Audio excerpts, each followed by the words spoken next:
Review कर लेते हैं, फिर हम आगे चलते हैं, ठीक है। तो व्हाट इज बीओसीडब्ल्यू? बीओसीडब्ल्यू को फुल फॉर्म है building and other construction worker act. इसे पूरा अगर पढ़ना है तो आपको सही से पढ़ना पड़ेगा। The building and other construction workers regulation of employment and conditions of service act 1996, ठीक है। तो ये जो एक्ट है वो बिल्डिंग वर्कर पर एप्लीकेबल रहता है। और इसमें क्या क्या है, इसके सारे सेक्शंस का हम अरेंजमेंट थोड़ा सा देख लेंगे आगे। देखते हैं कि क्या क्या इससे रिलेटेड कुछ रूल्स भी है क्या, स्टेट रूल्स भी है क्या, तो वो भी मैं आपको बताऊंगा। तो सबसे पहले ये कुछ चैप्टर्स में बटा हुआ है ये जो कानून है।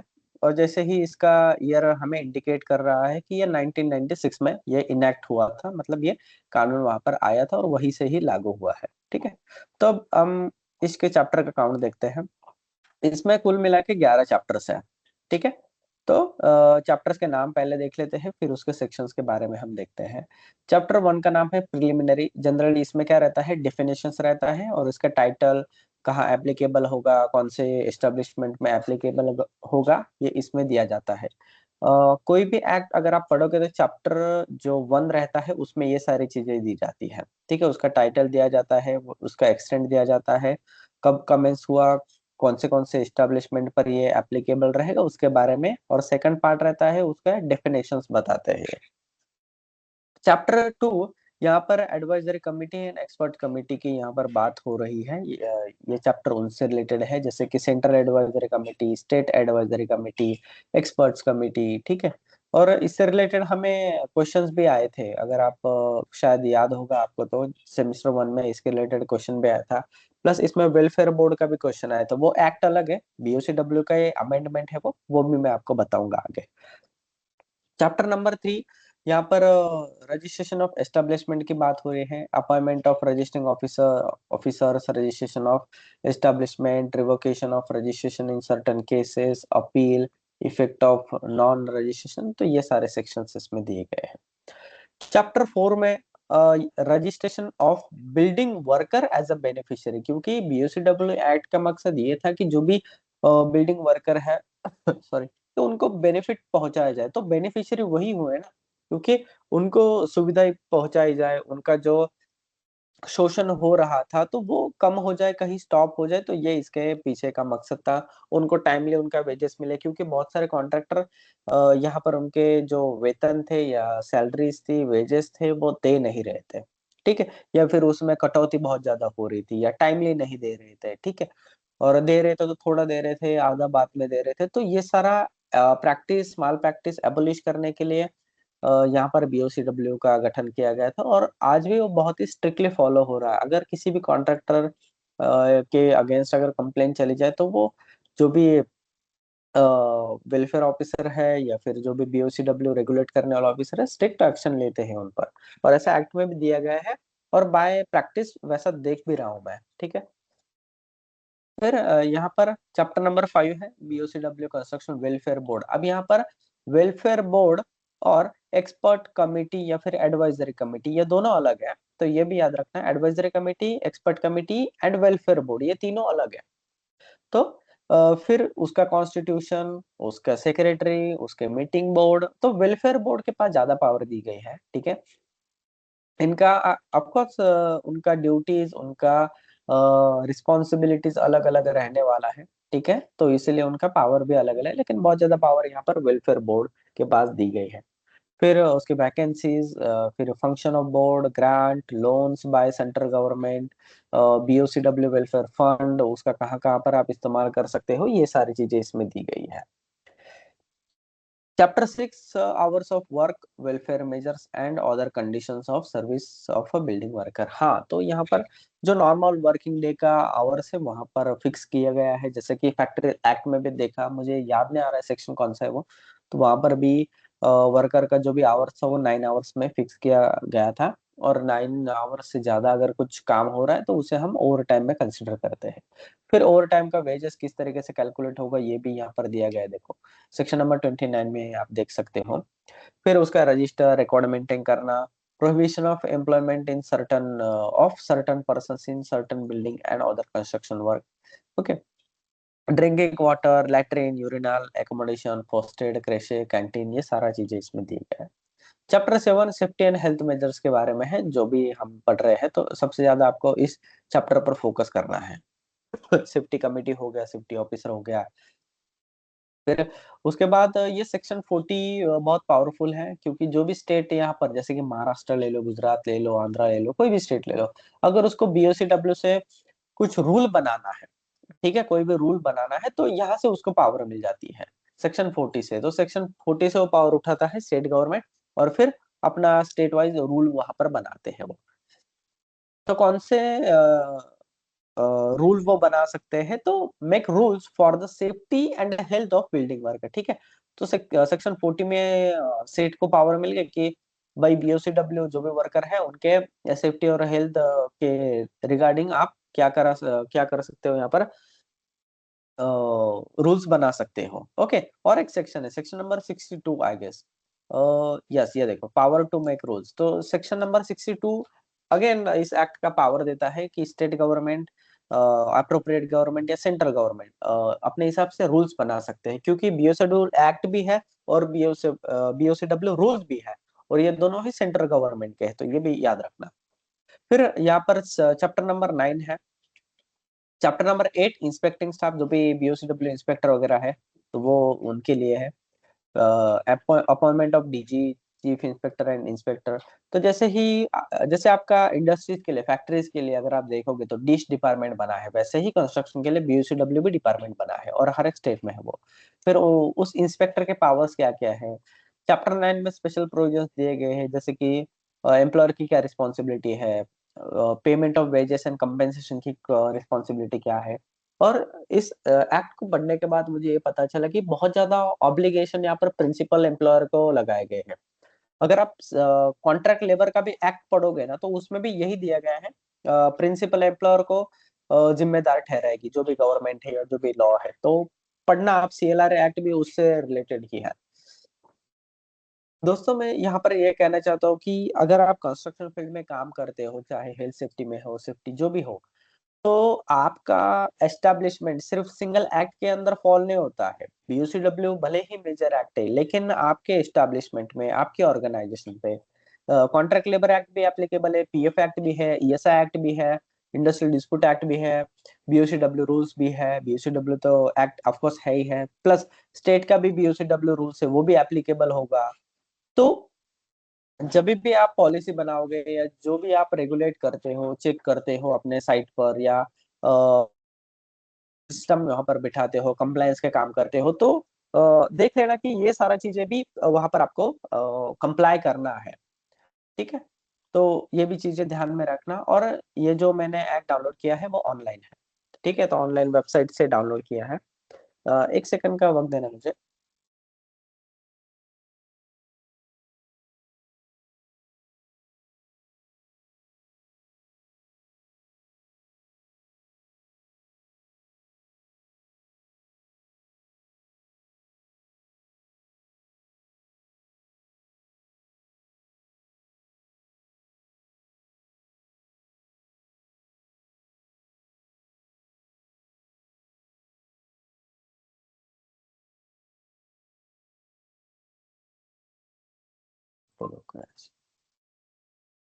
ओके, एक स्टूडेंट का फोन आ गया था, ज्वाइन नहीं हो पा रहे हैं। या किसी को दिक्कत आ रही है ज्वाइन होने में? आज तो मैंने बहुत पहले ही लिंक दे दी थी, शायद नेक्स्ट वीक में और भी पहले दे दूं, क्योंकि इस ऐप में प्रोविजन है कि आप एक हफ्ता 2 महीना पहले भी क्लास ये कर सकते हो, और लिंक क्रिएट करके भेज सकते हो। तो मैं पहले ही भेज दूंगा आप सभी को, ठीक है। चैप्टर 10 में पेनल्टीज एंड प्रोसीजर की बात हो रही है यहाँ पर, ठीक है। पेनल्टी क्या रहेगी अगर सेफ्टी मेजर्स यहाँ पर फॉलो नहीं करते, तो ये सारी चीज। और ये पेनल्टीज और ये जो प्रोसीजर्स है, आप आपके मैनेजमेंट को दिखाइए, ठीक है। आई बिलीव कि बहुत सारे कंपनीज में अभी भी ऐसा प्रैक्टिस है कि सेफ्टी वाला जो अपॉइंटमेंट किया जाता है, वो इसलिए किया जाता है कि बस कंप्लायंस है, इसलिए कोई भी मैनेजमेंट खुशी खुशी या खुद होके वॉलंटरीली कभी सेफ्टी वाला अपॉइंटमेंट नहीं करती है, या सेफ्टी डिपार्टमेंट एस्टेब्लिशमेंट नहीं करती है। वो लॉ को कंप्लाई करने के लिए करती है, और वो भी मिनिमम मैन पावर ही वहां पर रखती है। ऐसे इंडियन ऑर्गेनाइजेशन बहुत सारे देखे हैं मैंने। उनको लगता है कि हाँ, ऐसे वॉलंटरीली कोई भी नहीं करेगा। एमएनसीज में देखा है कि वॉलंटरी करते हैं, ज्यादा मैन पावर लगते हैं, बजट भी ज्यादा रखते हैं, वो सेफ्टी को वैल्यू भी करते हैं। कुछ नाम मात्र ही ऐसी कंपनियां हैं इंडिया जो कि ऐसा वॉलंटरी करती है, ऐसे बहुत अच्छी प्रैक्टिसेस करती है, लेकिन अभी भी उतना अवेयरनेस नहीं है। चैप्टर 11 हमें मिसेलेनियस के बारे में बताता है। मिसेलेनियस मतलब कि इनमें से अगर कोई भी फॉल नहीं हो रहा है तो उसको लास्ट में रख देना, मिसेलेनियस में डाल देना है। जैसे कि delegation of power, returns, application of act 8 1923 to the building workers, protection of action taken in good faith. इसका मतलब यह है सेक्शन 59 का कि अगर आप अच्छा करना चाहो और मान लो कि वहां पर कुछ गलती हो जाए, कुछ लॉसेस हो जाए, तो आप पर कोई भी कानूनी कार्रवाई नहीं होगी। अगर आप कुछ अच्छा करना चाहते थे, ठीक है, या किसी की जान बचाना चाहते थे, तो कुछ गलत हो गया, आपसे लॉसेस हो गया कंपनी का, ठीक है, ऐसा करते हुए, तो फिर कोई दिक्कत नहीं, आप पर कोई भी मुकदमा नहीं चलेगा, आप पर कोई भी इसका सेक्शन लागू नहीं होगा। या इस कानून का पालन करते हुए कोई जो भी गलती होती है आपसे, क्योंकि आप गुड फेथ में वो एक्शन ले रहे थे, अच्छा करने के लिए आप ट्राई कर रहे थे, लेकिन ठीक है, कुछ मिस्टेक हो गया तो कोई प्रॉब्लम नहीं है, तो आप पर एक्शन नहीं होगी। तो ये क्लॉज रहता है कोई भी सेफ्टी वाले को या फिर बचने के लिए मैनेजमेंट को, कि हम अच्छा करना चाहते थे लेकिन हमसे गलत हो गया, ठीक है।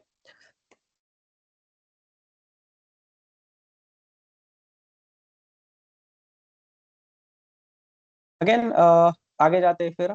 अभी एक एक सेक्शंस के बारे में पढ़ते हैं। तो सेक्शंस क्या है? Section 1 short title, extend, commitment, application and definition, ठीक। तो पढ़ते हैं। ये 23 पेजेस का सिर्फ एक्ट है, हाँ, ये भी याद रखना, छोटा सा कानून है। अब यहाँ पर ये सेंट्रल गवर्नमेंट ने 19 अगस्त से इम्प्लीमेंट कर दिया है ये एक्ट, ठीक है, 1996 की बात कर रहा हूँ मैं। Short title section 1 chapter 1 preliminary, ये दिख रहा है ब्लैक बोल्ड किया हुआ है, तो ये सेक्शन नंबर 1 है, इस तरीके से पढ़ना, सेक्शन नंबर 1, उसके बाद सब सेक्शन नंबर 1। तो ये क्या है? ये सेक्शन 1 है और ये है उसका सब सेक्शन, ठीक है। ये सेक्शन 1 है, ये 2 नंबर क्या आएगा इसका? Sub section number 2। आप समझ रहे हो? तो इस तरीके से ये पढ़ा जाता है। अब आते हैं टाइटल, तो इसे क्या कहा जाना चाहिए? दिस एक्ट में be called the building and other construction worker regulation of employment and conditions of service act 1996। दूसरा, एक्सटेंड, एक्सटेंड मतलब ये कहां पर एप्लीकेबल होगा? It extend to the whole of India, तो पूरे इंडिया में एप्लीकेबल रहेगा, सारे के सारे स्टेट में, यूनियन टेरिटरीज है उनमें भी ये एप्लीकेबल रहेगा। It shall be deemed to have come into the force one first day of March 1996। तो ये कब से यहाँ पर एनफोर्समेंट हुआ है इसका?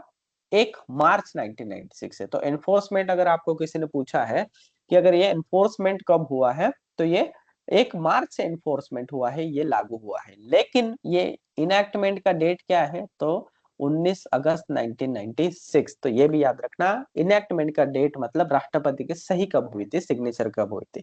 तो ये दोनों में डिफरेंस रहता है, कभी कभी सेम डे पर ये एनफोर्स करते हैं, कभी कभी आगे पीछे भी कर सकते हैं।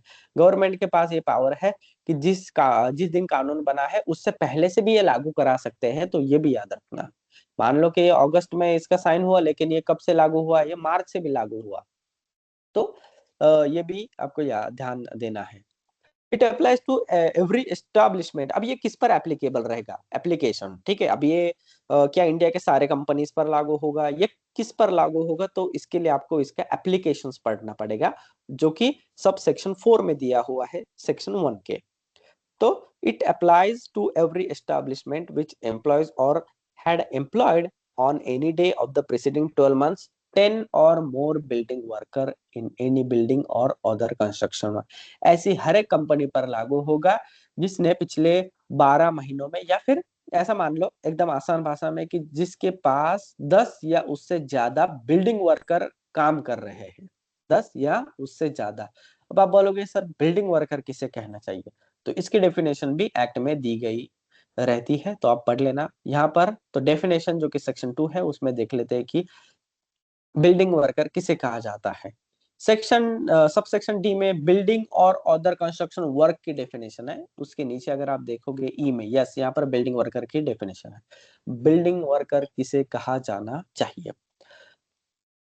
Building worker means a person who is employed to do any skilled, semi-skilled, unskilled, manual, supervisory, technical, clerical, for hire or reward, whether the terms of employment be expressed implied in connection with any building or other construction work. ऐसा कोई बंदा या ऐसा कोई person, lady हो या gents हो, ठीक है, या फिर ट्रांसजेंडर हो, ठीक है, skilled, semi skilled, unskilled, manual, supervisory, technical, clerical work कर रहा है, ठीक है, कहां पर, बिल्डिंग और अदर कंस्ट्रक्शन वर्क में, ठीक है, तो उसे कहा जाना चाहिए बिल्डिंग वर्कर। लेकिन नीचे देखिए, but does not include any such a person, लेकिन नीचे वाले नहीं। अब कौन नहीं? who is employed mainly in a managerial or administrative capacity। administrative capacity वाले मतलब HR वाला, दूसरा है मैनेजरियल लेवल पर। ऐसे लोगों को बिल्डिंग वर्कर नहीं कहना चाहिए, तो उन पर ये एक्ट जो है वो लागू नहीं रहेगा, उनको हम बिल्डिंग वर्कर नहीं कह सकते। नेक्स्ट, अब और कौन है? who being employed in a supervisory capacity draws wages exceeding 1600 rupees per mensem or exercises either by nature or duties attached to the office or by reason power vested in him functionally mainly of a managerial nature। जिसकी तनख्वाह 1600 1600, ठीक है, पर मेंसम और exercises. अब यहाँ पर मेंसम और एक्सरसाइज में जरा कंफ्यूजन है, क्या ये मेंसम क्या है, तो उसके बारे में कोई बताएगा मुझे? मेंसम या एक्सरसाइजेस जरा बताइए मुझे, मेंसम क्या रहता है और एक्सरसाइजेस क्या रहता है? क्योंकि आप एक्ट पढ़ रहे हो ना, बाय एक्ट बिल्डिंग वर्कर का डेफिनेशन पढ़ रहे हो, तो बिल्डिंग वर्कर में कौन आता है नहीं आता है ये आपको पता होना चाहिए, वरना आप मैनेजर को भी उठाओगे और उसको भी बोलोगे कि तू भी बिल्डिंग वर्कर है या फिर तेरे पर भी एक्ट लागू होता है, तो वो गलत रहेगा, क्योंकि आपको डेफिनेशन पता होना चाहिए।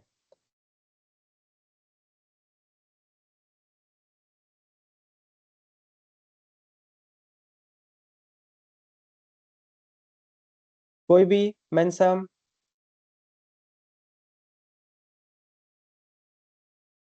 मेंशन का मतलब होता है पर मंथ, ठीक है, तो 1600 से ज्यादा जिसकी तनख्वाह है वो पर्सन यहाँ पर सुपरवाइजर, बिल्डिंग वर्कर नहीं कहा जा सकता, तो ये भी याद रखना। अब कॉन्ट्रैक्टर किसे कहा जाना चाहिए? Chief inspector, director general, employer, तो ये सारा डेफिनेशन इसमें दिया गया है।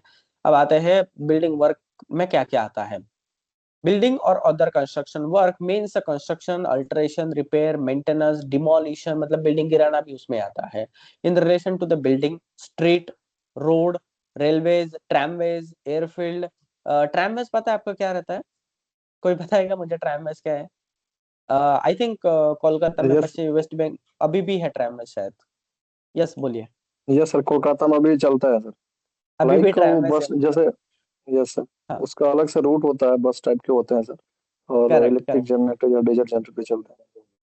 यस। आपने ऐसे मूवीज में या फिर कहाँ पर भी ऐसा छोटा रेलवे टाइप देखा होगा, और जो कि सिटी के रोड पर से चलता है, छोटे डब्बे रहते, दो या तीन या चार पांच डब्बे रहते हैं उसके, तो उसे हम ट्रामवेज कहते हैं, तो ये भी याद रखना। तो अभी बहुत सारे स्टेट में नहीं है, वेस्ट बंगाल में अभी भी शायद है वो।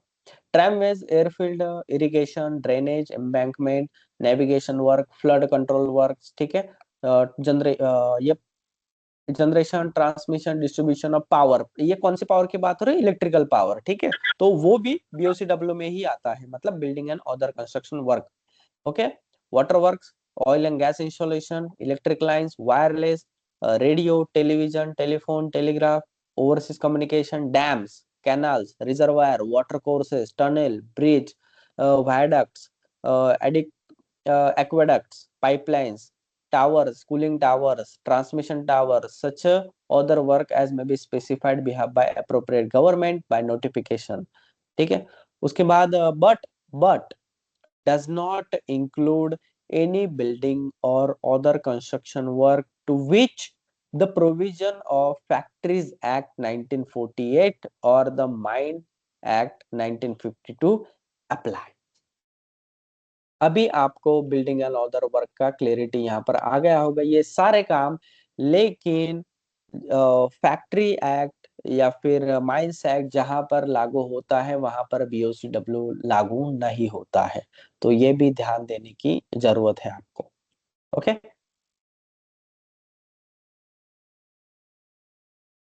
यस, एनी डाउट इसमें?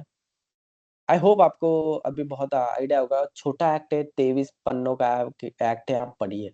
और ये क्यों जरूरी है पता है आपको? ये दो पर्पस के लिए जरूरी है। अब जो भी काम करते हो उसमें जो भी परमिट्स होता है, फॉर्म्स होता है, ये सारे चीजों पे मेंशन रहता है कि ये कौन से सेक्शन का है, एक्ट है, क्या है, कहाँ पर है। तो ये सारा आपके इंडस्ट्रीज में जब आप सेफ्टी कल्चर डेवलप करते हो या फिर इम्प्रूव करने की कोशिश करते हो, तो सबसे पहले कंप्लायंस करो। बेसिक जो भी आपके एस्टेब्लिशमेंट में एप्लीकेबल जो भी कानून है ना, तो उसको कंप्लाई करो। ठीक है। एक बार कंप्लाई हो जाए फिर आप उसमें इम्प्रूवमेंट करा सकते हो। आपको और भी कोई इंटरनेशनल स्टैंडर्ड अडॉप्ट करना है, करिए। लेकिन सबसे पहले आपका जो बेसिक स्टैंडर्ड्स कहता है, मैं इंडियन स्टैंडर्ड की बात कर रहा हूँ। उसके बाद फिर इंडियन एक्ट और इंडियन रूल, स्टेट के एक्ट, स्टेट के रूल्स, उसके बात करो। तो जब ये पता होगा तब आप ये सब अप्लाई कर पाओगे। ठीक है। तो डेफिनेशन तो भाई हमने पढ़ लिया कि क्या क्या डेफिनेशंस रहता है। बहुत सारे डेफिनेशन इसमें दिया गया है। फिर chapter number 2, the advisory committees and experts committee. तो ये central government shall as soon as possible may be constitute. Constitute का मतलब होता है गठन कीजिए, आप एस्टैब्लिश कीजिए क्या? A committee to be called central building and other construction workers advisory committee. तो इसे हम सेंट्रल एडवाइजरी कमिटी कहते हैं, शॉर्ट फॉर्म। तो ये गठन कीजिए। उसमें कौन कौन मेंबर रहता है ये देख लीजिए आप। डीजी रहता है, 3 मेंबर्स पार्लियामेंट से रहते हैं। ठीक है। तो ये सारा उसमें रहता है। अगेन वो स्टेट वाला भी अलग है, स्टेट एडवाइजरी कमेटी भी है। तो स्टेट में कौन कौन रहता है ये आप देख लीजिए। ठीक है, कितने लोग रहते हैं वगैरह वगैरह, या पता कर लीजिए। फिर यहाँ पर कुछ स्टेट के अमेंडमेंट दिए गए हैं। जैसे कि महाराष्ट्र में अमेंडमेंट दिया गया है, क्योंकि महाराष्ट्र का भी रूल्स है, तो ये भी याद रखना। अब क्या हर एक स्टेट में रूल है क्या? ऑफकोर्स बीओसीडब्ल्यू का हर एक स्टेट में रूल्स है, तो ये भी ध्यान देने की जरूरत है। लेकिन उससे पहले मैं आपको बताना चाहूंगा कि क्या बीओसीडब्ल्यू का सेंट्रल का कोई रूल्स है क्या? चलो देख लेते हैं। दिख रहा है आपको? The building and other construction workers regulation of employment and condition of service. ये सेंट्रल सेम दिख रहा है आपको? बीओसीडब्ल्यू का भी फुल फॉर्म यही है, इसका भी यही है, लेकिन एक फर्क है, रूल्स। वहां पर एक्ट था, यहाँ पर रूल्स है। ये देखिए आप, यहाँ एक्ट 1996, और उसके 2 साल बाद क्या आया फिर? रूल्स। भाई ये सेंट्रल गवर्नमेंट ने रूल क्यों बनाया? क्योंकि एक्ट को उनको इन्फोर्स करना था, इसलिए। ठीक है। जो भी एक्ट में अड़चने आती है तो वो फिर वो रूल्स बना देते हैं। दूसरा, अब ये रूल्स जो ये नियम है, इसको पावर कहाँ से आई ये देखिए। In exercise of the powers conferred under the section 62 and 40 of BOCW act 1996। तो अभी आप देखिए सेक्शन 62 और सेक्शन 40 क्या है। सबसे पहले तो मैं आपको सेक्शन 40 दिखा रहा हूँ। देखो, power of appropriate government to make rules. ठीक है। अब अप्रोप्रिएट गवर्नमेंट की डेफिनेशन यहाँ पर दी गई है। तो अप्रोप्रिएट गवर्नमेंट कौन है? देखिए डेफिनेशन में शायद आएगा आपको। हाँ, ये नंबर 1 का डेफिनेशन वही है। Appropriate government means in relation to the establishment which employs building directly or through a contractor, in respect of which the appropriate government under Industrial Dispute Act in the central government, मतलब the central government. Okay. आगे, in relation to any establishment public sector as a central government by no notification specify which employs building directly through a contractor, central government again। तो ये सारा इसमें आता है। Then number 3, in relation to any, यहाँ पर explanation दिया है, मैं पढ़ने वाला हूँ। ठीक है। Number 3, in relation to any other establishment which employs building worker directly through a contractor, the government of state in which that other establishment is situate. मतलब state government and central government, इन्हें हम appropriate government कहते हैं। Section 40 हमने देख लिया। अब हम सेक्शन 62 देखेंगे कि किसके बारे में है। Section 62, yes, power to make rules. कहा गया सेक्शन 62?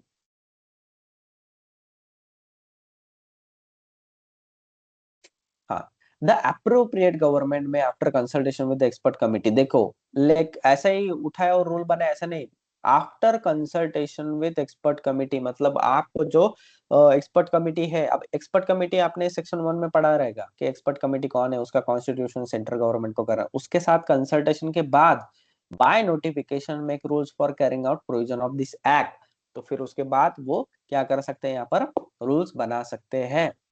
तो ये सारा उसमें दिया गया है, देखिए क्या क्या उस रूल में ऐड कर सकते हो, क्या उनकी लिमिट है स्टेट गवर्नमेंट की, ये सब उसमें दिया गया है, ये पावर दी गई है। किसने दिया, ये एक्ट ने उनको पावर दिया, तभी जाके वो बना पाए हैं ना रूल्स।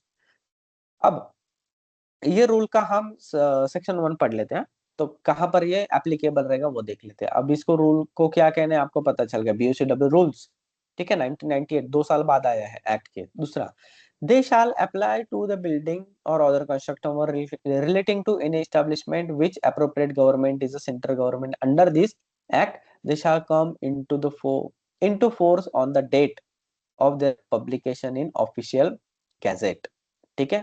कब ये एनफोर्स हुआ है, तो यहाँ पर नंबर 1 आपको दिख रहा है, नंबर 1 क्या है ये देख लेते हैं, विट नोटिफिकेशन अंदर GSR 689 dated 1998 publish in the gadget of India, तो ये उसकी डेट है, इस किसकी, वो GR जो गवर्नमेंट ने निकाला है ना, तो उसकी डेट है वो, तो इस डेट से वो एप्लीकेबल रहता है। तो इस तरीके से आपको एक्ट पढ़ना है और अपने जो भी इंडस्ट्री है उसमें इसके प्रोविजंस कंप्लाई करने हैं। फिर कोई भी आप इंटरनल ऑडिट करो या एक्सटर्नल थर्ड पार्टी ऑडिट हो रहा है, तो वो किसी एक्ट का, किसी स्टैंडर्ड का, किसी GR का या किसी सर्कुलर का ही आपको रेफरेंस देगा ना। तो इस तरीके से आपको ये सारा चीजें पढ़ना है। ओके, अब यहाँ पर मैं अब स्टेट की बात करता हूँ, ठीक है। अब यहाँ पर आपको दिख रहा है the building and other construction workers welfare says act 1996, तो 1996 में अगेन यहाँ पर एक और BOCW कानून आया जिसका नाम वेलफेयर सेज एक्ट है। तो ये सिर्फ 5 पन्नों का एक्ट है, तो इसमें ये सिर्फ वेलफेयर सेज की बात हो रही है जो कि कंस्ट्रक्शन कंपनी पर जनरली लगाया जाता है। दूसरा, the Maharashtra building and other construction worker rules 2007 की यहाँ पर बात हो रही है, तो 2007 में ये स्टेट का रूल्स आया है रिगार्डिंग BOCW, ठीक है।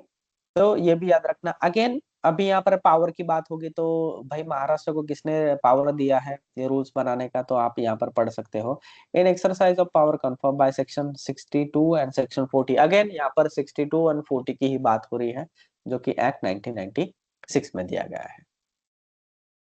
यस, अभी किसी को कुछ क्वेश्चन है तो आप पूछ सकते हो आगे बढ़ने से पहले। Yes sir. यस मुक्तानंद जी बोलिए। सर, आपने बोला था कि जहाँ पे हमें बीओसीडब्ल्यू एक्ट लागू होगा वहाँ पे हाँ फैक्ट्री एक्ट लागू नहीं होंगे। तो सर जो ब्राउन फील्ड होते हैं उसमें हम कैसे एक्ट करते हैं सर? ब्राउन फील्ड में कहीं ब्राउन से? यस। ब्राउन फील्ड में समझा नहीं। जैसे कि ऑलरेडी प्लांट एग्जिस्ट है सर, और वहाँ पे फैक्ट्री एक्ट लागू है और उसमें कहीं छोटा सा एक प्रोजेक्ट आया है, तो हाँ उसमें हाँ, कौन सा एक्ट लागू होगा? फैक्ट्री एक्ट ही लागू होगा क्योंकि वो एस्टेब्लिशमेंट अंडर फैक्ट्रीज एक्ट की है, ठीक है। तो वहां पर जो भी अपना काम चलेगा, ठीक है, तो फैक्ट्री एक्ट के हिसाब से ही चलेगा, वहां पर BOCW एक्ट नहीं रहेगा। लेकिन लेकिन ठीक है, लेट मी कंप्लीट। जो कंपनी है, मान लो कि कॉन्ट्रैक्ट वाले लोग हैं, ठीक है, ओके। जो कॉन्ट्रैक्ट वाले लोग हैं आपके कंपनी में टेम्पररी 1 दिन 2 दिन कुछ महीनों के लिए प्रोजेक्ट कर रहे हैं, ठीक है, तो उनकी जो वेलफेयर वगैरह होगा तो वो BOCW के हिसाब से होगा, तो ये भी याद रखना। अभी आप समझ रहे हो समझ रहा हूँ। या नहीं समझे अभी तक? Yes sir. ठीक है, लेट मी क्लियर अगेन, ठीक है, एग्जांपल देता हूँ मैं आपको। अब मेरी एक फैक्ट्री है, उसका नाम है ABC इंडस्ट्रीज लिमिटेड, जो कि फैक्ट्री एक्ट के अंदर आती है, ऑटोमोबाइल के मैं पार्ट मैन्युफैक्चर कर रहा हूँ। अब मुझे एक और यूनिट वहां पर ही उसी प्लॉट पर एक और यूनिट बिल्ड करना है, तो मैंने एक कॉन्ट्रैक्टर कंपनी को कॉन्ट्रैक्ट दिया कि भाई आप आइए और यहाँ पर फैक्ट्री शेड बना दीजिए एक और यूनिट वाला दूसरा। तो अब मेरा ABC लिमिटेड का प्लॉट है ना वो, तो वहां यस पर तो यस। फैक्ट्री एक्ट ही लागू रहेगा। लेकिन मैंने जिस कंपनी को कॉन्ट्रैक्ट दिया है वो फॉल होती है बीएसयूडब्ल्यू एक्ट में। तो वो जो वर्कर है उनको जो फैसिलिटी मिलने वाला है तो वो पड़ेगा बीओसीडब्ल्यू वाला, मतलब उनको खाना मिल रहा है, उनको पीपी का किट मिल रहा है, जो भी है, तो वो सारा यस। फैसिलिटी, उनका जो वर्किंग आवर्स है, उनका जो ड्यूटीज है, तो वो सब बीओसीडब्ल्यू के हिसाब से कैलकुलेट होगा। ठीक है। ओके और ओके। आपको एक और चीज मैं बताना चाहता हूँ, हमारे इंडिया या कोई भी कंट्री ले लो गाइस, जहां पर भी ये स्टैंडर्ड या एक्ट बने हुए रहते हैं, आप कोई भी स्टैंडर्ड उठा लो, कंफ्यूजन 100% रहेगा, ये भी याद रखना। कंफ्यूजन रहता ही रहता है, पूरी क्लैरिटी वो दे ही नहीं पाते, क्योंकि वो पूरा सिनेरियो ये इमेजिन ही नहीं कर पाते कि ऐसा भी हो सकता है, ऐसा कॉन्फ्लिक्ट भी हो सकता है। एम्बिग्यूटी रहती ही रहती है थोड़ा बहुत, लेकिन ये मेरे एक्सपीरियंस के हिसाब से मैं बता रहा हूँ कि वहां पर पूरे तरीके से फैक्ट्री एक्ट लागू होगा, लेकिन वो जो वर्कर है उन पर गाइस बीओसीडब्ल्यू एक्ट लागू होगा। अब ये पूछो क्यों क्यों, क्योंकि वो एज अ बिल्डिंग वर्कर के डेफिनेशन में फॉल हो रहे हैं। Is that clear? यस अभी क्लियर है? हाँ। Yes yes. अब अगर उनको कुछ हो जाता है, उस साइट पर अगर एक्सीडेंट हो जाता है, तो उनको कंपेंसेशन एक्ट के हिसाब से ही जो भी है कंपेंसेशन मिलेगा, तो ये भी याद रखना। और कंपेंसेशन एक्ट सारे के सारे वर्कर पर सेम लागू होता है, तो चाहे वो फैक्ट्री वाला हो या फिर कंस्ट्रक्शन वाला हो, तो उनका कंपेंसेशन एक्ट के हिसाब से ही लागू होगा। तो ये एक पता और सर कीजिए कि आप, एक और सर क्वेश्चन है। हाँ ऑलरेडी एबीसी फैक्ट्री में काम चल रहा है, एक लैंड दिया हुआ है कंस्ट्रक्शन हाँ वर्क के लिए। अगर एबीसी हाँ फैक्ट्री में कोई बड़ा सा इंसिडेंट होता है जिससे कि जो building and other construction work के वर्कर्स हैं उससे प्रोवाइड हाँ होते हैं, तो फिर हाँ, उनको वहाँ पे कौन सा एक्ट के थ्रू उनको मतलब जो भी है वो दी पिनलाइज हो जाए? गए। मैं यस अभी यस। रिसेंट का हाँ पिनलाइज का एक केस बताता हूँ आपको। अब मैं महाराष्ट्र का स्टेट है, मैं एरिया और कंपनी का नाम नहीं लूंगा, रेप्यूटेड कंपनी है, और यस। मैं मेरा ही इंटरफेरेंस था थोड़ा उसमें। तो दोस्तों हुआ केस ये था कि हाइट पर काम चल रहा था, अगेन उनका एक्सपांशन ही था उनके प्लांट का, और जनरली कॉन्ट्रैक्ट ही दिया जाता है एक्सपांशन, तो वर्क फैटेलिटी हुई एक बंदे की। ठीक है, हाइट पर काम कर रहा था, तो जो भी लोग परमिट पर जिन्होंने साइन किया था ना, उन पर इंक्वायरी बैठ गई। तो सबसे पहले तो उन्होंने ये पूछा कि क्या आपने फैक्ट्रीज एक्ट 111A कंप्लाई किया था क्या। अब what is factories act 111A, ये भी या ध्यान देना, बहुत इंटरेस्टिंग अभी टॉपिक खुला हुआ है। ये देखो यहाँ पर आपकी स्क्रीन पर दिख रहा है क्या? ये फैक्ट्रीज एक्ट का पीडीएफ है, फैक्ट्रीज एक्ट 111A, ये ऐसे पढ़ना था मैं। दिख रहा है आपको राइट ऑफ वर्कर क्या है? तो यस अब यहाँ पर राइट ऑफ वर्कर ये है कि get trained with the factory wherever possible, और to get himself sponsored by occupier for getting trained at training centre और institute duly approved by chief inspector. मतलब डीश डिपार्टमेंट ने जो भी training centre को ऑथराइजेशन दिया है worker के ट्रेनिंग के लिए, ठीक है, तो वो ट्रेंड होने चाहिए। अब यहाँ पर कॉन्ट्रैक्टर कंपनी का जो भी वर्क एट हाइट पर बंदा काम कर रहा था ना, उसके पास कोई ट्रेनिंग का सर्टिफिकेट था, तो वो अगेन उसके ही इसमें आ गया। तो बोला कि सर फैक्ट्री एक्ट तो हम पर लागू नहीं होता है। तो बोले जब आप फैक्ट्री प्रीमाइसेस में काम करते हो तब वहां पर फैक्ट्री एक्ट लागू होता है, और ये आपको कंप्लाई करना चाहिए। अब ये जिम्मेदारी किसकी आ गई पता है? प्रिंसिपल एम्प्लॉयर की आ गई। मतलब जो फैक्ट्री वाला बंदा था ना, तो वो फंस गया वहां पर परमिट देके, क्योंकि यस परमिट तो यस। वही दे रहा है। तो फैक्ट्री वाला बंदा फंस गया, उसने वो बोला कि सर ये तो बीओसीडब्ल्यू वाले, वो बोले कि नहीं, इवन तो ये बीओसीडब्ल्यू के वर्कर है, बिल्डिंग वर्कर है, लेकिन अगर ये फैक्ट्री प्रीमाइसेस में काम कर रहे हैं, यहाँ पर उनके साथ जो भी हो रहा है, तो उसके जिम्मेदार सिर्फ आप हो। ओके। तो ये स्टेटमेंट उनका है इंक्वायरी में गाइस। तो वहां पर वो शॉक हो गए, और मैं इसके अवेयरनेस बहुत इंडस्ट्री में फैला रहा हूँ कि अगर आपके यहाँ पर कोई भी बाहर का बंदा अगर वर्क एट हाइट कर रहा है, कन्फर्स स्पेस कर रहा है, जो भी हजार्डस एक्टिविटीज में इन्वॉल्व है कोई भी हो, तो उसको उस जो भी काम करे, जितने भी बंदे काम करे, 3 4 5 10 जो भी है, तो उनको ट्रेनिंग दीजिए। और ऐसे इंस्टीट्यूट का उनके पास सर्टिफिकेशन होना चाहिए जो कि ड्यूली डिश ऑथराइज हो। ठीक है। अब प्राउडली मैं कह सकता हूँ कि हमारे जो ईचएस वर्ल्ड कंपनी है वो डिश ऑथराइज है। अगर आप देखोगे यहाँ पर महाराष्ट्र शासन, अब मराठी में लिखा है, मैं आपको बता एक्सप्लेन कर देता हूँ। औद्योगिक सुरक्षा व आरोग्य संचालन, मतलब directorate of industrial safety and health. ठीक है।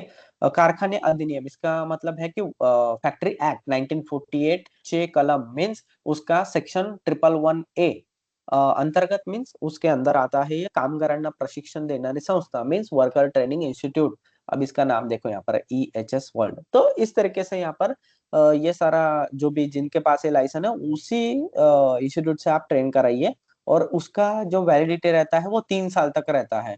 यहाँ पर देखो मैं आपको बता रहा हूँ 3 इयर्स के लिए इसका वैलिडिटी रहता है। अब यहाँ पर तो दिख नहीं रहा है मुझे जो भी ट्रेनिंग दोगे आप, या और बात यह है कि अगर आप फैक्ट्री वाले हो तो आपको कुछ करना नहीं, क्योंकि जब आप कॉन्ट्रैक्ट देते हो ना तो उसमें सेफ्टी का भी एक प्रोविजन देते हो आप, तो उसका भी पैसा ऑलरेडी कॉन्ट्रैक्टर को दे रहे हो, और आपको कुछ पैसा नहीं, आपको बस ये मैंडेट कराना है कि भाई जो भी बंदा हाइट पर काम कर रहा है तो क्या उसके पास ये ट्रेनिंग का सर्टिफिकेट है, क्या नहीं है तो करा लीजिए, वरना मैं परमिट पर साइन नहीं करूंगा।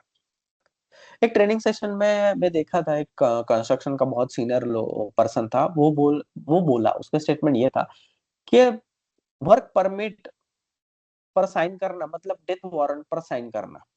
तो उसका ये स्टेटमेंट था, उसका पीछे का मतलब ये था, उन्होंने एक्सप्लेन किया बाद में कि भाई आप वर्क परमिट पर साइन कर रहे हो, मतलब आपने ये जो भी एक्टिविटी जहां पर हो रही है वो सारी चीजें वेरीफाई की है, चेक की है, और यहाँ पर काम करना सेफ है, और आपने लोगों को एक्सप्लेन भी किया है कि उसके हजार्ड्स क्या है, उसके एक्सीडेंट्स क्या हो सकते हैं, कॉन्सिक्वेंसेस क्या हो सकते हैं, और सेफ्टी के बारे में भी उनको सबको समझाया है। फिर आप इस काम की परमिशन उन लोगों को दे रहे हो। तो मैं जितना भी डिस्प्यूट्स देखा है इंडस्ट्रियल एक्सीडेंट्स के बाद, चाहे फिर वो पावर प्रेस में काम करते हुए महिलाओं को उंगलियां कट होना, तो ये भी देखा है मैंने, और वो तो नासिक का ही केस है, पावर प्रेस में मशीन में उंगलियां कट हुई गाइस, और नेक्स्ट वीक में सेम मशीन पर एक्सीडेंट होता है। तो अभी भी अवेयरनेस बहुत कम है, और ये आप कंप्लाई कीजिए, ठीक है। आपको कुछ आपके फैक्ट्री का बजट वगैरह नहीं बढ़ाना है, कुछ नहीं, बस कॉन्ट्रैक्टर को ये कंप्लाई करके लेना है, और ऑलरेडी उसको उसका पैसा मिला हुआ है, सेफ्टी का बजट रहता है, हर फैक्ट्री देती है कॉन्ट्रैक्ट देते हुए, तो बस उनको कंप्लाई कीजिए ताकि उनको ट्रेनिंग हो जाए।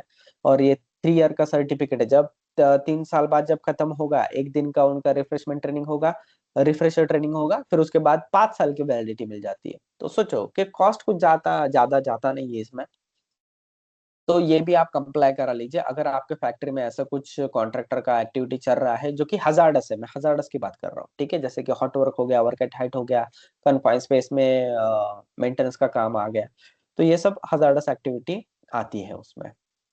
आई होप वन आपको आंसर वन मिल मोर गया होगा। क्वेश्चन सर, हाँ जो हम बोलिए। इंडस्ट्रीज में ट्रेनिंग प्रोवाइड कराते हैं एचएससी डिपार्टमेंट के थ्रू, चाहे वो हाँ, क्लासरूम ट्रेनिंग या ऑन साइट ट्रेनिंग, वो वैलिड नहीं होती है सर इन सब चीजों में वो एक्सीडेंट वैलिड होना। होती है, देखो गाइस इट इज मैंडेटरी, ठीक है। आप क्या कराते हो वो वैलिड तो रहती है, लेकिन वो इंटरनल ट्रेनिंग है, आप समझ रहे हो।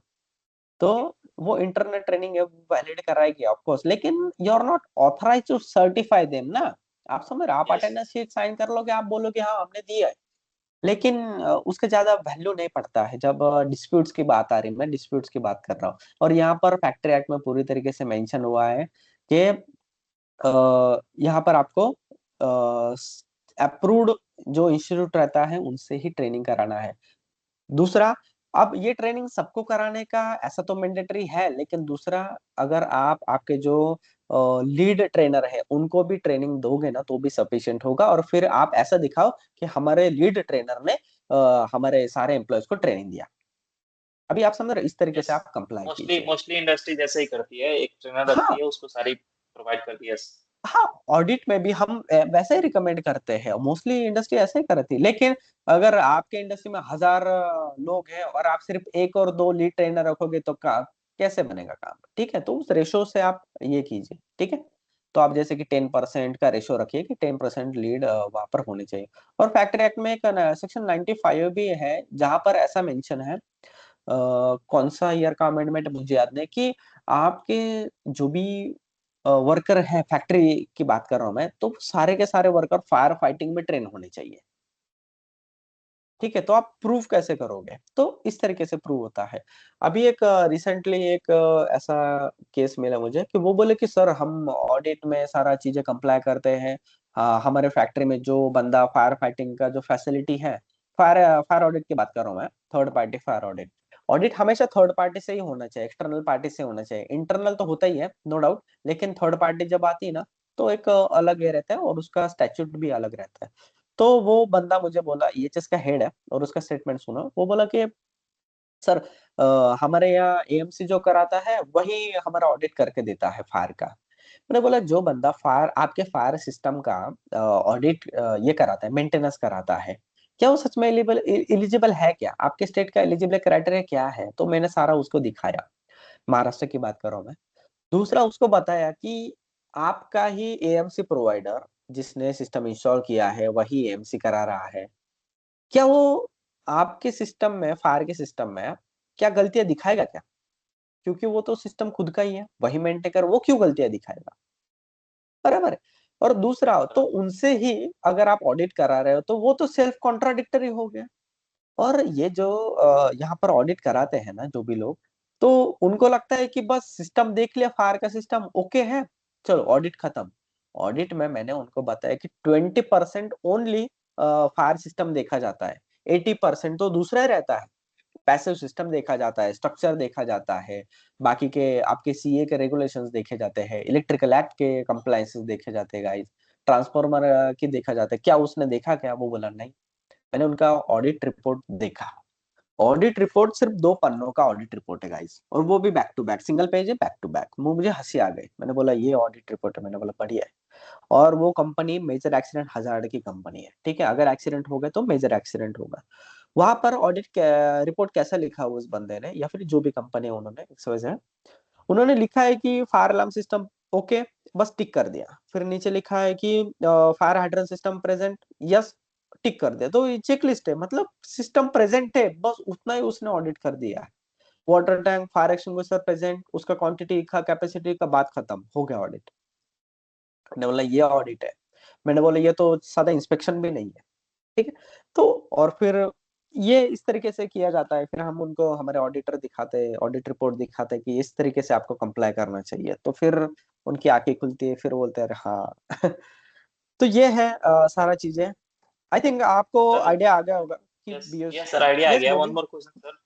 हाँ बोलिए। जैसे कि उन्होंने ऑलरेडी 2 पन्नों का ऑडिट करके दिया, अगर उस फायर अच्छा। सिस्टम से अगर फायर हाँ एक्सटिंग्विश नहीं होता है, मेजर एक्सीडेंट हो जाता है, तो रेस्पॉन्सिबल पर्सन तो वो भी होंगे सर, वो भी जाएंगे। देखो, वो इंक्वायरी का पार्ट हो गए, वो कुछ इसमें यस। रिस्पॉन्सिबल तो ऑफकोर्स रहते, लेकिन सबसे ज्यादा पकड़ते किसको पता है क्या? ऑक्यूपायर को।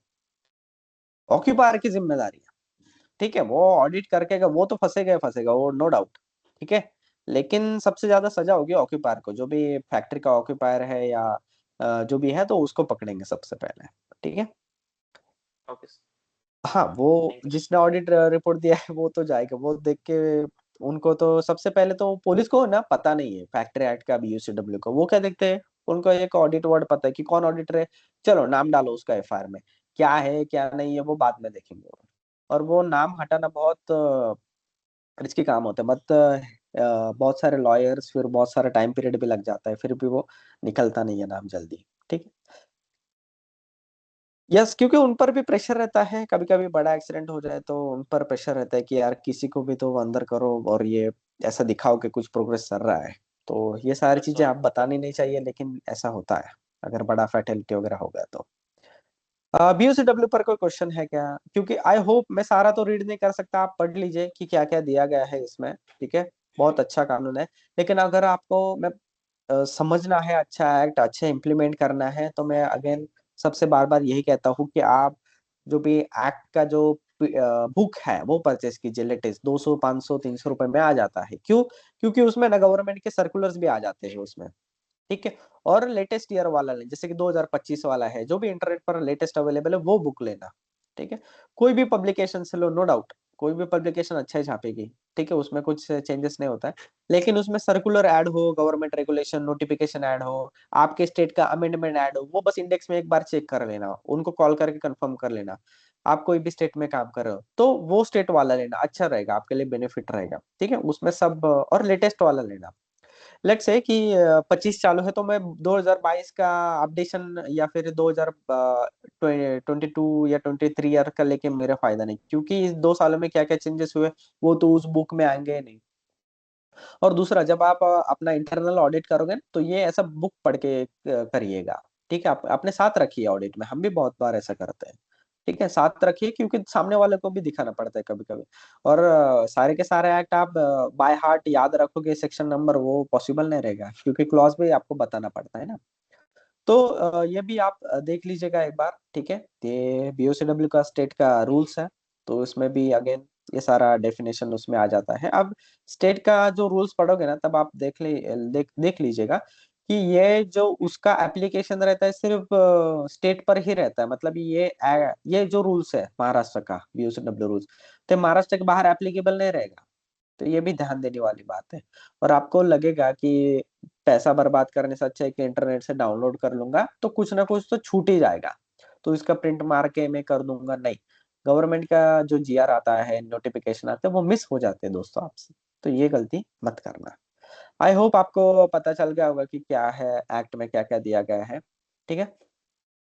तो आप पढ़ लीजिए, आपको सही से अंदाजा आ जाएगा। First aid, canteen, welfare officer, वो नॉर्मल ड्यूटी, वेजेस वगैरह, सेफ्टी कमेटी। हाँ, सेफ्टी कमेटी इसमें भी आती है। अगर 500 से ज्यादा वर्कर हो तो आपको सेफ्टी कमेटी कॉन्स्टिट्यूट करनी पड़ती है। ये सारे चीजें उसमें आते हैं। सेक्शन 41 में model rule for safety measures आप फॉलो कर सकते हो वहां पर। Appointment of chief inspector, director. अच्छा, ये बीओसीडब्ल्यू का इंस्पेक्टर को आप क्या पोजीशन से याद करते हो, क्योंकि बुलाते हो या फिर कॉल करते हो? हम ऐसा फैक्ट्री इंस्पेक्टर कहते हैं, बराबर है। तो कंस्ट्रक्शन वाले कौन से नाम से कॉमनली उनको बुलाते हैं? चीफ इंस्पेक्टर ऑफ बीओसीडब्ल्यू ऐसा कहते हो क्या? प्लीज बताइए मुझे। जो भी कंस्ट्रक्शन से काम बैकग्राउंड में है, अगर गवर्नमेंट का कोई इंस्पेक्टर आता है तो आप क्या नाम से उनको बुलाते हो, या फिर क्या डिजिग्नेशन होता है उनका? या चीफ इंस्पेक्टर ऑफ फैक्ट्रीज या BOC building and other construction work ही रहता है क्या? ये बताइए।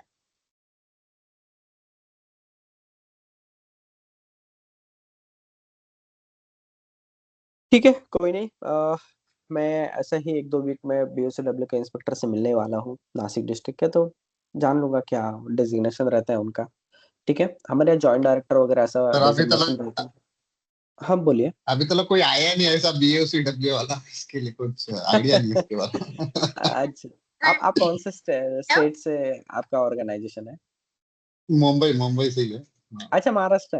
ठीक है, महाराष्ट्र में हाँ। तो हर जगह पर बीओसीडब्ल्यू का है। कौन आते बता नहीं रहा है? आते वो डिफरेंट कंसर्न है, ठीक है। नो कौन प्रॉब्लम, बता रहा है? एमएमआरडी वाला चलेगा। है, लेकिन ऐसा बीओसी वाला है। ठीक है, ठीक है, चलेगा। क्वेश्चन आंसर पर अगेन आते हैं। वैसे ही पीडीएफ मैंने ऑलरेडी आपको दे दिया है। ये यूनिट 1 की बात कर रहा हूँ मैं। तो यूनिट 1 में हम क्वेश्चन नंबर 45 तक आए थे। तो question number 46, a construction safety manual should, construction site पर सेफ्टी मैनुअल होना चाहिए, ठीक है। A construction safety manual should include information on worker training and certification requirement. अब कंस्ट्रक्शन सेफ्टी मैनुअल होना चाहिए, ये कौन से एक्ट में लिखा है, कौन से सेक्शन में लिखा है? आप पीयूसीडब्ल्यू एक्ट में पढ़ सकते हो।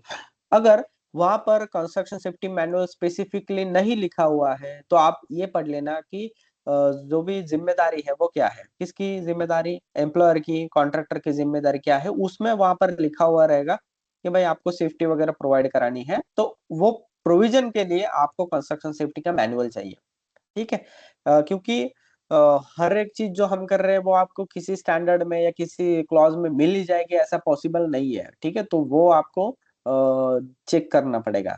तो अगर मान लो जब हम इंडस्ट्री का ये करते हैं, हमें लगता है कि ये प्रैक्टिस होनी चाहिए, या जो भी चीजें हम रेफरेंस कराते हैं, तो वो हमें पूछते हैं कि अच्छा ये तो कानून में दिया नहीं है, तो आप बताइए कहाँ पर है। तो हम उनको है ना सेक्शन 7A दे देते हैं, इसका रेफरेंस देते थे ऑडिट रिपोर्ट में। तो सेक्शन ए क्या कहता है, और ये जो सेक्शन 7A है ना, ये फैक्ट्री एक्ट की बात कर रहा हूँ मैं। चलो सेक्शन 7A क्या कहता है। और फैक्ट्री एक्ट में ऑडिट का भी लिखा नहीं है, तो ये भी याद रखना। कहाँ गया सेक्शन 7A?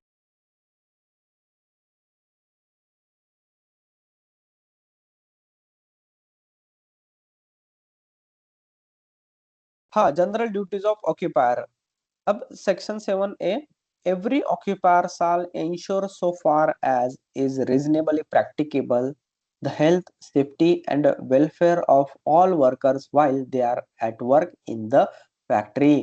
मतलब जो भी ऑक्यूपायर है, जो भी कंपनी का ओनर है, जीएम है, एमडी है, उनको मेक श्योर करना पड़ता है कि हमारे कंपनी में या फिर हमारे फैक्ट्री में ठीक है, जो भी वर्कर काम कर रहे हैं उनको हेल्थ, सेफ्टी और वेलफेयर की सुविधाएं पहुंचाए।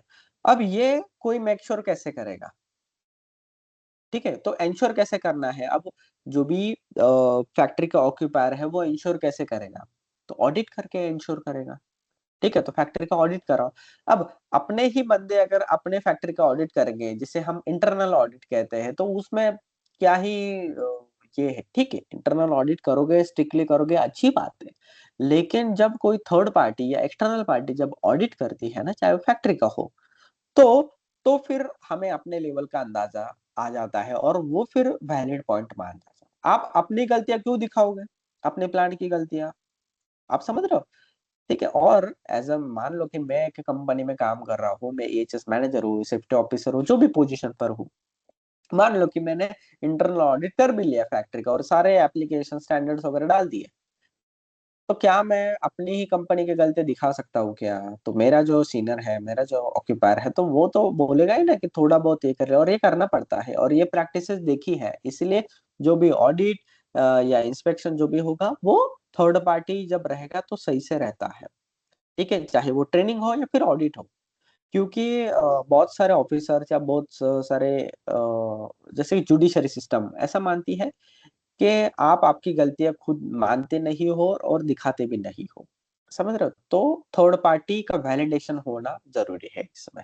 आप तो एक अटेंडेंस शीट पर वर्कर की साइन लेके ऐसा भी प्रूफ कर सकते हो कि हाँ, हमने इनको ट्रेनिंग दिया था 2 साल पहले, तो वो 2 साल पहले की डेट डाल के भी ये मेक श्योर करा सकते हो आप। और आपको पता है, हम ऑडिट में ये भी चेक करते हैं कि जब ट्रेनिंग दी गई थी इंटरनली, तो क्या उसके फोटोग्राफ्स हैं क्या? तो क्या वो फोटोग्राफ्स में जितने भी बंदे आए हैं, तो उनके सबके नाम वो एंट्री गेट पर, सिक्योरिटी गेट के रजिस्टर पर भी हम चेक करते हैं कि कौन से शिफ्ट में आए थे वो लोग। तो इतने लेवल तक हम चेक करते हैं या फिर ऑडिट की टीम चेक करती है, ये भी याद रखना। प्लस उस फोटो में क्या जियो लोकेशन है क्या, क्या डेट आया है क्या, तो वो फोटो में ये भी देखते हैं हम। तो ये आप अभी से कंप्लाई कीजिए, जब आप ट्रेनिंग दोगे उस दिन का फोटो लीजिए, सारे पार्टिसिपेंट उस फोटो में आने चाहिए। फिर एक एक फोटो में ना आए तो भी चलेगा, आप 3-4 फोटो ले सकते, 10-12 जितने चाहे उतने फोटो ले लो, लेकिन उसका जियो लोकेशन ऑन कर लो, फिर उसका डेट ऑन कर लो। ठीक है, ताकि सामने वाले को और एक अच्छा दिखे कि हाँ, इन्होंने ये सारा चीजें मेंटेन किया, और जो भी पार्टिसिपेंट आए थे उनके नाम से आपके अटेंडेंस रिकॉर्ड में होने चाहिए। ऐसा हो कि यहाँ पर अटेंडेंस रिकॉर्ड में वो एब्सेंट दिख रहा है और आपकी ट्रेनिंग में प्रेजेंट है, वो किस तरीके से होगा? और ऐसा हुआ है, ऐसा बहुत बार हम देखते हैं कि वो फोटो में तो सब दिखा देते हैं, लेकिन जब हम अटेंडेंस रिकॉर्ड चेक करते हैं ना, एक या दो बंदा कभी कभी मिसिंग रहता है, तो वो पूछते हैं कि आपने सेम डेट का रजिस्टर निकाला है और आप दिखा रहे हो कि ये बंदा ट्रेनिंग में है, लेकिन यहाँ पर तो एब्सेंट है। तो फिर तो, ऐसे इस तरीके से हम क्रॉस वेरीफाई करते हैं ये सारी चीजें, तो पकड़ में आते हैं वो। देखो, यहाँ पर ऑडिट करना मतलब ये नहीं कि हम गलतियां निकालते हैं, फॉल्ट फाइंडिंग नहीं करते हम। ठीक है, हम कहते हैं कि फैक्ट फाइंडिंग करो कि हम कहाँ पर और इम्प्रूव हो सकते हैं। खैर, नेक्स्ट क्वेश्चन की तरफ आते हैं। Which of the following is an essential component of an emergency preparedness plan in a construction safety manual? तो evacuation procedure यहाँ पर ये होना चाहिए। A construction safety manual typically outlines procedure for reporting and investigating workplace accident. What section of a construction safety manual contains general rules for workers to follow on site? Site rule and regulation का एक section रहता है safety manual में, तो उसमें ये होना चाहिए। A construction safety manual include procedure for conducting regular safety audit and inspection. Of course, आप थर्ड पार्टी करो या इंटरनल करो, doesn't matter, लेकिन यहाँ पर ये होना चाहिए। 51. What is the primary purpose of a construction safety plan? Construction safety plan का पर्पस क्या है भाई? तो outline safety procedure and manage hazards on site. Which of the following is not typically included in construction safety plan? Worker attendance record ये safety plan का हिस्सा नहीं रहता है। हाँ, उसका मेंशन जरूर रहता है अटेंडेंस रिकॉर्ड का, लेकिन प्लान का हिस्सा नहीं रहता है। Why is a construction safety plan critical for a project? देखो, सबसे पहले तो compliance with legal and regulatory requirement, safety culture enhance करता है वो ऑन साइट का, और वर्क प्लेस इंजरी और फैटेलिटी को कम करता है, तो इसलिए सेफ्टी प्लान होना चाहिए। आप जो भी एक्टिविटी करते हो उसके लिए प्लान होता है, मेथड स्टेटमेंट होता है, तो ऑफकोर्स आपका सेफ्टी प्लान भी होना जरूरी। In India, under which act it is mandatory to implement safety plan for construction project? तो building and other construction worker act में दिया गया है कि सेफ्टी प्लान वहां पर होना चाहिए। Who is primarily responsible for implementing construction safety plan on site?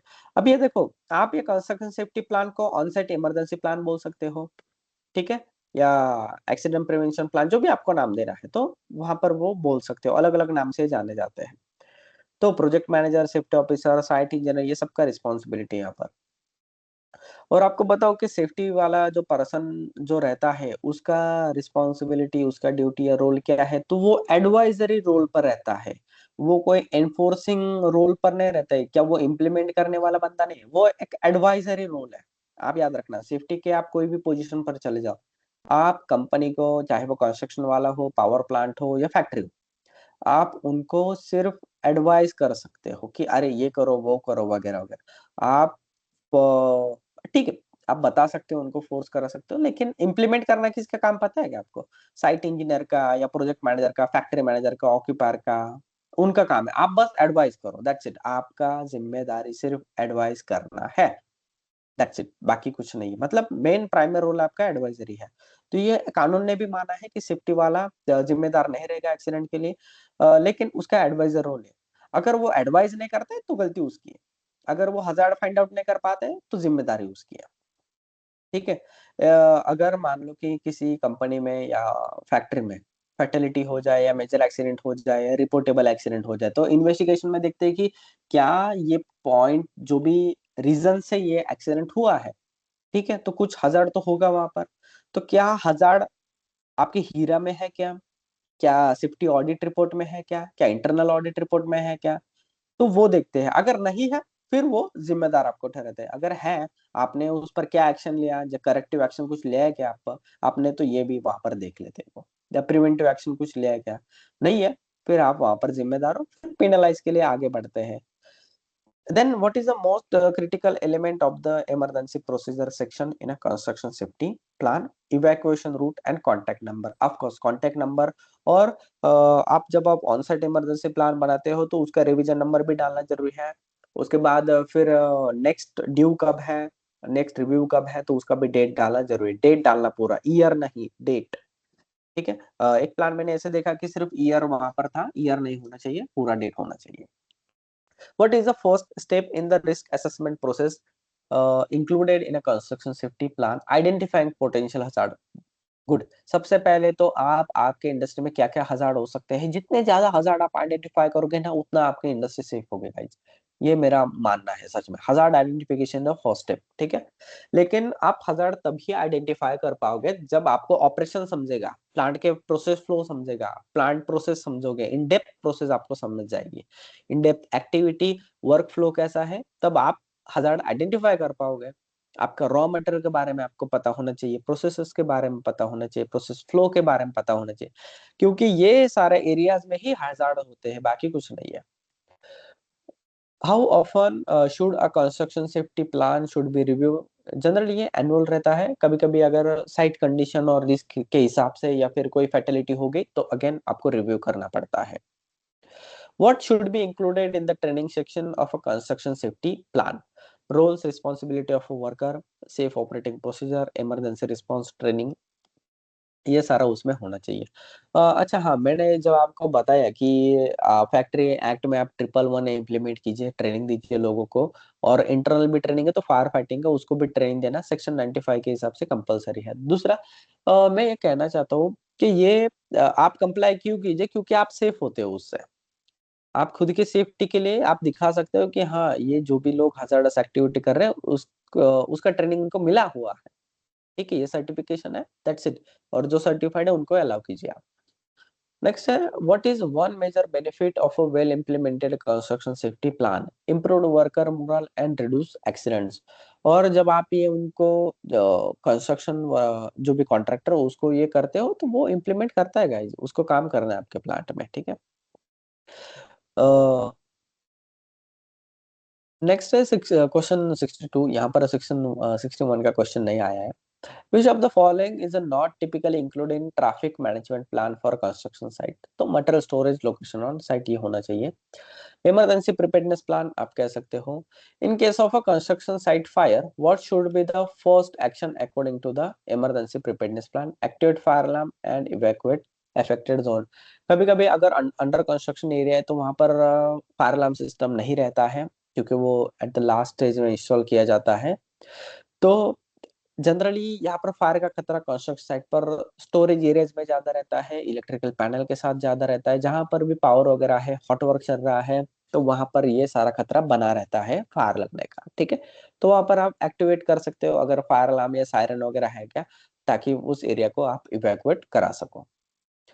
Which of the following is a key factor in a designing traffic management plan? Traffic management या फिर व्हीकल मूवमेंट प्लान आप कह सकते हो कंस्ट्रक्शन साइट के लिए, ताकि congestion कम हो जाए और स्मूथ ट्रैफिक फ्लो हो जाए. और ये बहुत बार आपको अपडेट करना पड़ता है vehicle movement traffic management plan को, क्योंकि ट्रैफिक का जो रूट होते हैं वो चेंजेस होते रहते हैं as per your construction project stages.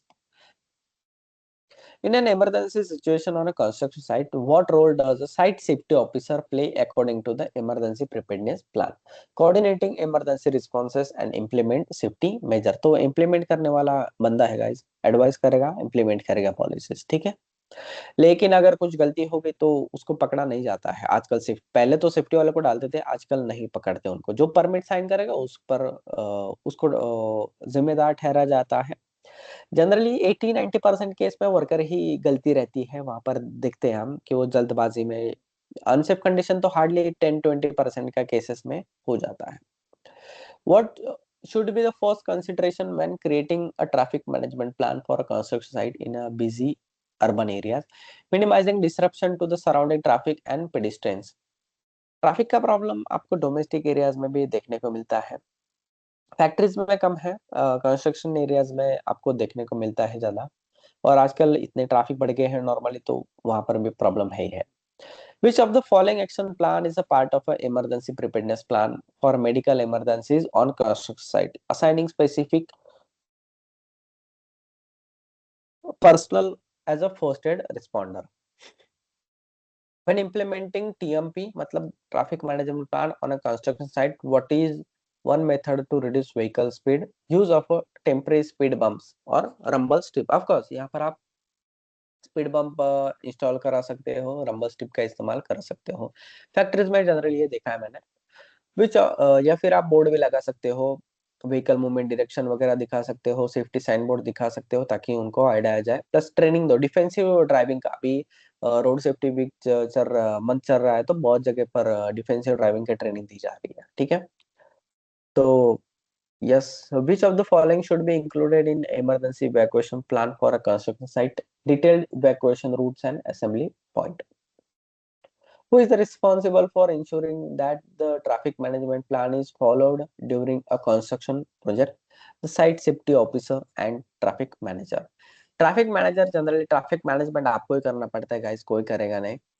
What is the primary purpose of a method statement in construction safety? To provide detailed instruction on how to carry out particular task safely. Traffic management में आप आपके इसमें add करना, कभी कभी on site emergency plan में भी vehicle movement का एक सेक्शन सेगमेंट दिया जाता है, तो वो मॉड्यूल आप देख लेना. तो जब आप ट्रैफिक को मैनेजमेंट करते हो आपके कंस्ट्रक्शन साइट पर, तो वहां पर मुझे कुछ स्टूडेंट के जो पुराने स्टूडेंट हैं, तो उनके कॉल आते तो कि सर हमारे यहाँ फराना है, हमारे यहाँ क्रेन है, तो उनको कौन सा लाइसेंस एप्लीकेबल है जो भी ऑपरेट करता है. तो मैं आपको एक सिंपल बात बता रहा हूँ, थंब रूल जो मैं उनको सबको बताता हूँ. मैं उनको डायरेक्ट आंसर नहीं देता, मैं उनको बोलता हूँ कि आपके पास क्या ड्राइविंग लाइसेंस है क्या, तो बोलते हैं हाँ. तो उसके पीछे है ना बहुत सारे क्लासेस दिए गए हैं. ठीक है, लाइसेंस के क्लासेस जैसे कि टीआर होगा ट्रांसपोर्ट के लिए, ठीक है, तो फिर आपका टू व्हीलर के लिए अलग क्लास है, शॉर्ट फॉर्म आता है. तो उसी तरीके से फराना, हाइड्रा, डंपर वगैरह उनके लिए कुछ क्लासेस दिए गए हैं. ठीक है, तो आपके ड्राइविंग लाइसेंस के पीछे वो क्लासेस मिल जाते हैं, वो आप चेक कर लीजिए, आपको पता चल जाएगा कि इस व्हीकल चलाने के लिए, चाहे वो क्रेन हो, हाइड्रा हो या जो भी हो, ठीक है, फराना हाइड्रा तो बैन है अभी, तो उनके लिए कौन सा लाइसेंस उससे लेना चाहिए, तो आपको आइडिया आ जाएगा. Next, which of the following should be included in a method statement for high-risk activities such as working at height? A step-by-step description of a safety measure to be taken during the work. Next, in a method statement, what should be included in a hazard identification section? अब यहाँ पर work method statement या फिर WMS, MS या फिर SOP की बात हो रही है, सेम ही है। कंस्ट्रक्शन इंडस्ट्री में ज्यादातर WMS मतलब वर्क मेथड स्टेटमेंट या फिर मेथड स्टेटमेंट कहा जाता है। इंडस्ट्रीज में उसे सेफ ऑपरेटिंग प्रोसीजर या फिर स्टैंडर्ड ऑपरेटिंग प्रोसीजर इस नाम से जाना जाता है, SOP भी कहते हैं, लेकिन सेम ही है, nothing changes. Activity operations process के हिसाब से वो चेंजेस होता रहता है। नेक्स्ट है, a list of all potential hazard associated with the task आपको मेथड स्टेटमेंट में डालना है। Which of the following is a key component of a PPE? The specific PPE required for each staff such as helmet, gloves and harness. Construct site पर आपके PPE matrix होना चाहिए, जैसे कि ट्रेनिंग मैट्रिक्स होता है, PPE मैट्रिक्स भी होना चाहिए। देखो मोटा मोटा आपको पता चल जाता है कि आपका जो भी कंस्ट्रक्शन साइट है उस पर कौन से काम होने वाले हैं। मेंटेनेंस हो, इलेक्ट्रिकल मेंटेनेंस हो, मैकेनिकल मेंटेनेंस हो, हाइट पर काम कर रहा है, प्लास्टर का काम कर रहा है, जो भी काम कर रहा है वो, ठीक है, स्लैब है, जो भी एक्टिविटी है, तो वो सारा नोट डाउन कीजिए। तो उसमें कौन से पीपी रिक्वायर्ड है, तो उसका एक मैट्रिक्स चार्ट बना दीजिए आप, कि आपको ये एक्टिविटी है तो उसमें ये सारे आपको पीपी चाहिए। बस सिंपल मैट्रिक्स, पीपी मैट्रिक्स बना दीजिए, जनरली होता ही है वो। What should be detailed in a safe work procedure section of a method statement? Detailed instruction on how to carry out a task safely, considering potential hazards. When preparing a method statement, which of the following would most likely require a permit to work? Excavation work near utilities line. देखो permit की बात आ रही है, permit हर एक ऐसे काम के लिए लगता है जो कि हजार्डस है, याद रखना, ठीक है। हजार्डस एक्टिविटी के लिए आपको परमिट चाहिए चाहिए। ऐसे ऐसे भी इंडस्ट्री देखी मैंने जो रोज लगभग 15 20 30 परमिट साइन करती है या फिर परमिट इशू करती है, क्योंकि वो हजार्डस एक्टिविटी है और नॉन रूटीन एक्टिविटीज, ये भी याद रखना।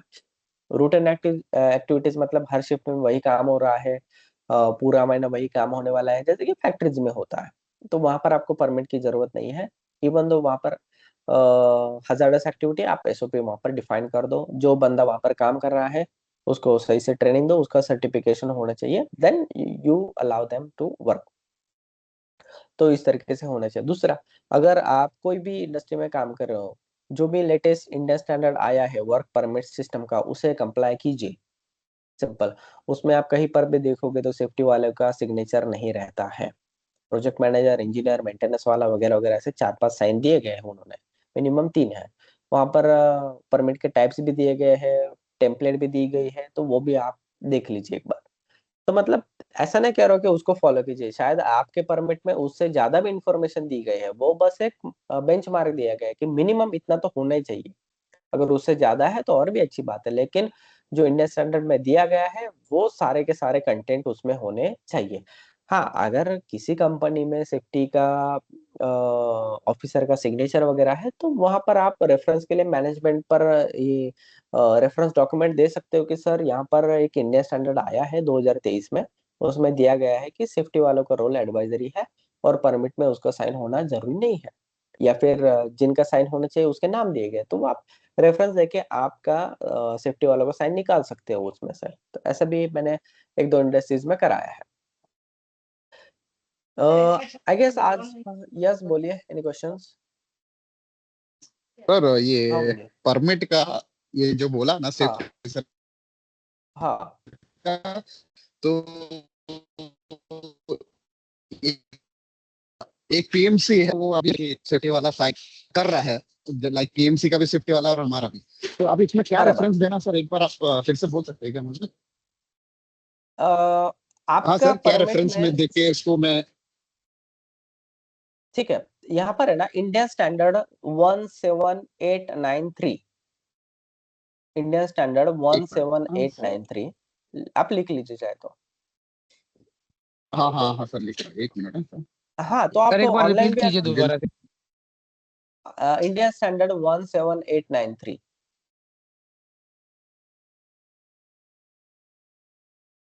17893। 893, यस।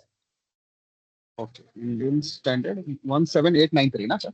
893 17893 वहां पर है ना, वो स्टैंडर्ड किसका है कि वर्क परमिट सिस्टम का है वो, तो वो आप इम्प्लीमेंट कीजिए अपने प्लांट में ये, ठीक है। ओके ओके, हाँ तो वो thank you sir, thank PMC you वाला सर। या जो भी है तो उनको आप रेफरेंस दे सकते हो, ठीक है। ओके। यस, कुछ स्टूडेंट ने मुझे रिक्वेस्ट भेजा है कि I am not able to join, PDF भेजिए, तो मैं एक्ट वगैरह और कोशिश करूंगा कि इसका भी पीडीएफ भेज दूं मैं आपको, जो भी इंडिया स्टैंडर्ड है ना 17893, तो उसका भी चलो पीडीएफ भेज ही देता हूँ मैं आप सभी को, ठीक है। तो आप पढ़ लीजिए, आप रेफरेंस दे दीजिए, उनको पता चल जाएगा, ठीक है।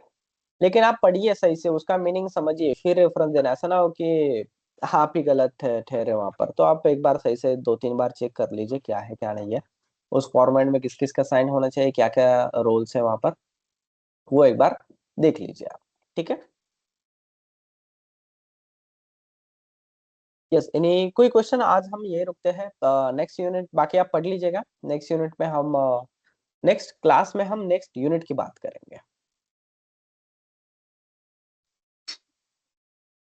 किसी को कोई सर और क्वेश्चन एक है तो क्वेश्चन प्लीज था। आप हाँ। हेलो, सर ये सर्टिफाइड ट्रेनर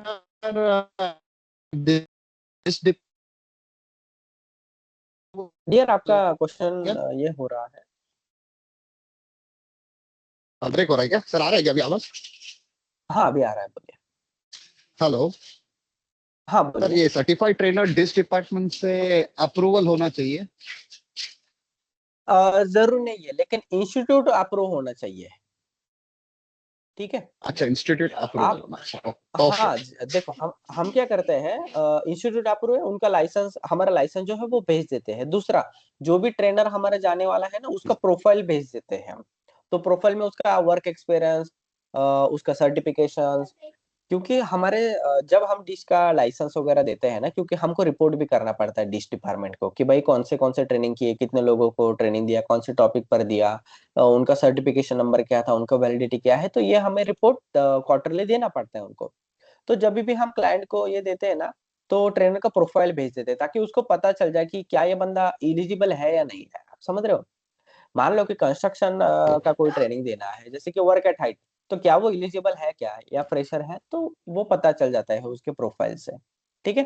तो जैसे हम ऑडिट करते हैं, तो ऑडिटर का ओके पैनल का पूरा प्रोफाइल देते हैं, उनका सर्टिफिकेशन देते हैं, उसी तरीके से ये सारा देते हैं। कुछ लोग देते हैं, कुछ लोग नहीं देते हैं, लेकिन हमारे कंपनी का प्रैक्टिस है तो हम खुद होके दे देते हैं, ऐसा। लेकिन ओके मांगना चाहिए, अगर आप okay, thank third you. Party कुछ भी ये करते हो, तो उनके क्रेडेंशियल मांगिए ना यार, कि जो भी आप काम कर रहे हो, क्या आप उस लायक हो, क्या आप एलिजिबल हो क्या। हम डाउट नहीं कर रहे हैं, लेकिन ये हमारे रिकॉर्ड के लिए चाहिए, ऐसा बोल के उनसे मांग लीजिए, दैट्स इट, सिंपल, ठीक है। Okay, thank you. Yes, I hope आपको आज का सेशन जो भी था पसंद आया होगा, इन्फॉर्मेशन कुछ मिली रहेगी, बेनिफिट हुआ होगा उसका, ऑफ कोर्स आपके वर्क प्लेस पर इम्प्लीमेंट कीजिए आप।